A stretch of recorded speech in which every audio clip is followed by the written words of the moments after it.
So I want to actually begin by asking about that. Your character, when we meet him at the beginning of the film, is very suicidal, and then this switch happens once the crash, this tragic accident, and really he becomes this amazing survivalist. Could you talk about that, your character's arc, and really that switch that goes off in him? Yeah, without getting into an argument about God and religion, I love the expression, how do you make God laugh? You tell him your plans. And this guy thinks he's going to do something in his life, and then suddenly something happens. Fate intervenes, God intervenes, whatever way you want to see it.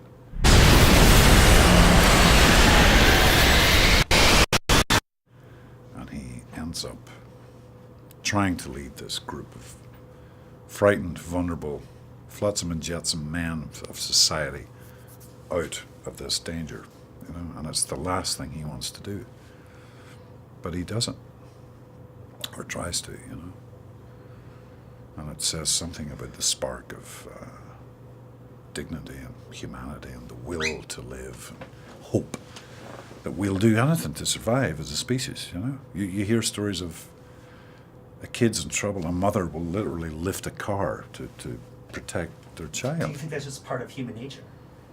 Yes, I think it's in all of us, yeah. We'll grasp at straws to live, And it's, the older I get, the more I think about that. I think it's, and doing this film reinforced that in me in some way. Reinforced the survival instinct? Yes, I think so. And, I'm a dad, I have 2 teenage boys, and of course you'll do anything for your children, anything, to make sure they survive and live and stuff. So it's a constant questioning of why we're on this planet, what we're doing. However, that's the heavier aspect of the film. I do think it's a great emotional action story too. I think it's very, very entertaining. I think Joe Carnahan's done a great job with this. Yeah.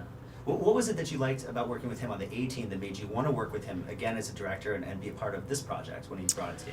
Because he's an alpha male director. And the female version of that is Catherine Bigelow, whom I loved working with too, on K-19 a few years ago. And there's someone who takes charge. They're the boss. That doesn't mean they're not open to discuss a scene and make little changes and stuff, but they're the boss. And Joe's a throwback to those wonderful directors of the 30s and 40s, Hathaway, Howard Hawks, John Ford. And I love that.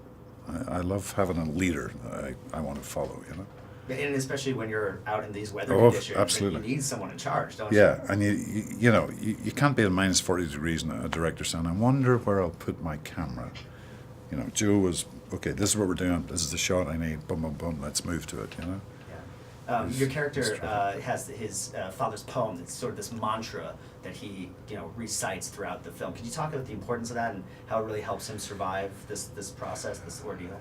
It's, well, my character's father was a bit of a drunkard, bit of a strange Irish man that never could quite share his feelings with his family, And but he did write this little piece of poetry that's his way of expressing something of his feelings, And it is, as you say, that's the right word. It becomes a mantra for me, to my character, to almost in some way get closer to him, to understand what he was trying to say,